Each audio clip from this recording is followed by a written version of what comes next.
Merhabalar, kanalıma hoş geldiniz. Dondurucuya koymuş olduğum meyvelerim hala bitmedi. Tüketemedik. Çok fazla koymuşum. Meyve suyu yapıyorum. Reçel yapıyorum. Marmelat yapıyorum bunlardan. Bakın şöyle dondurucuda da yaklaşık bir 5 kilo kadar kırmızı eriğim var. Hemen bunu bugün ben reçel ve meyve suyu olarak değerlendirmek istiyorum. İçmelik taze meyve suyu yapacağım. Bir de reçel yapacağım. Reçeli de şöyle yapıyorum. Meyvenin yarısı kadar şeker koyuyorum ben. 1 kilo meyveye yarım kilo şeker şeklinde ayarlıyorum. Şimdi şöyle hemen açıyorum poşetimi.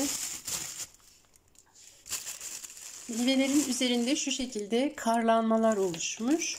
Bunlar çok normal. Bunlar bizim hatamız. Şöyle ki birdenbire dondurucunun içerisine oda ısısındaki bir ürünü koyduğumuz zaman ısı farkından dolayı bu şekilde karlanmalar olur. Onun için bir ürünü dondurucuya atmadan önce buzdolabında biraz tutmalıyız, iyice soğumalı, sonra dondurucuya koymalıyız. Bu şekilde bile yine bir miktar karlanma olacaktır. Bunun önüne tamamen geçmek imkansız. Dondurucunun kapağını açıp kapattığımızda bile içeriye giren oda ısısı, sıcak hava yine içeride karlanmaya neden olacaktır. Bu da ne yapar? Yiyeceklerin üzerinde bu karlar bu şekilde pişirirsek koku yapar. Tüm meyve sebzeleri bütün olarak koymaya çalışıyorum ve daha sonra bu bütün koyduğum meyve ve sebzeleri hemen hızlıca bir sudan geçiriyorum. Şimdi şöyle hemen bir tencereye alayım, pişireceğim tencereye alayım. Buradan sudan geçireyim hızlıca. Şöyle bir tencereye aldım. Hemen bir kez sudan geçireceğim. Böylece üzerindeki bu karlar suyla birlikte akacak. Meyvemiz de zaten bütün olduğu için suyla temas ettiğinde vitamin ve mineral kaybı da olmayacak. Hemen ben şimdi bir yıkayayım bunları. Biraz da meyve suyu için aldım. Yine arttı meyvem. Bunu hemen çözülmeden hızlıca tekrar dondurucuya atıyorum. Ama poşetlerini değiştireceğim önce.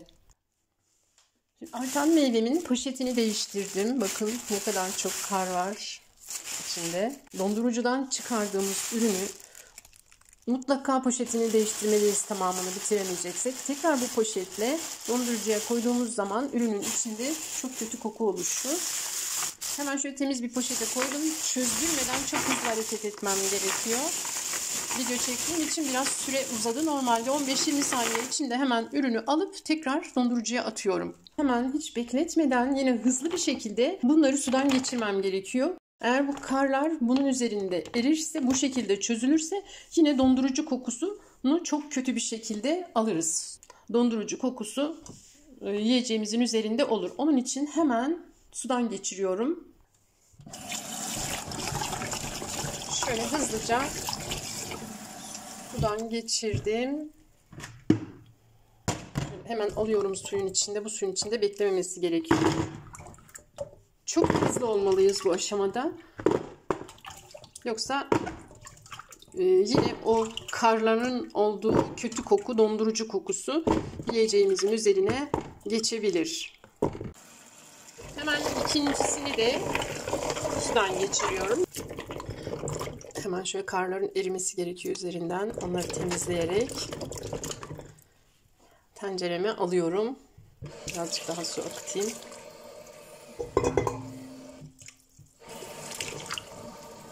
Şu karların iyice üstünden ayrıldığına dikkat edelim.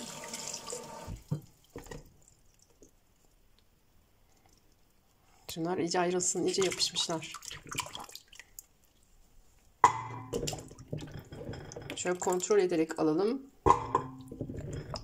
Ellerim dondu, çok soğuk. Bunları da hemen hızlıca sudan geçirdim.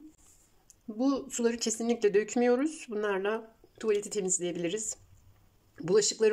Bulaşıklarını alabiliriz. Çiçek sulayabiliriz. Bahçeye dökebiliriz. Ben değerlendiriyorum. Siz de lütfen suları değerlendirin. Çünkü sularımız çok kıymetli.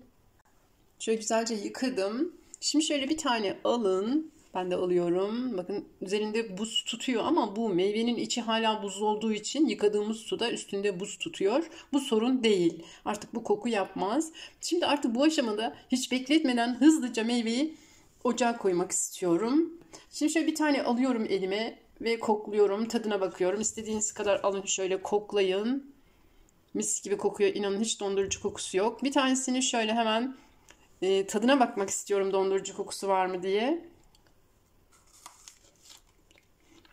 Çok buzlu.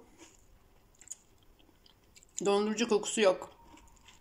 Şimdi bir miktarda kalırsa eğer koku, onu da pişerken yok olur içinde ama dediğim gibi burada hareket etmek çok önemli. Dondurucudan çıkardığımız anda hızlıca sudan geçirip tencereye alıp işte şekerini koyup suyunu koyup pişiriyoruz. Bu aşama çok hızlı olmalı. Ben de biraz bu aşama şu anda yavaş oldu çünkü video çektiğim için bu süre uzadı. Normalde ben bunu 1 dakika içerisinde ocağa koymuş oluyorum. Her şey 1 dakikada bitiyor.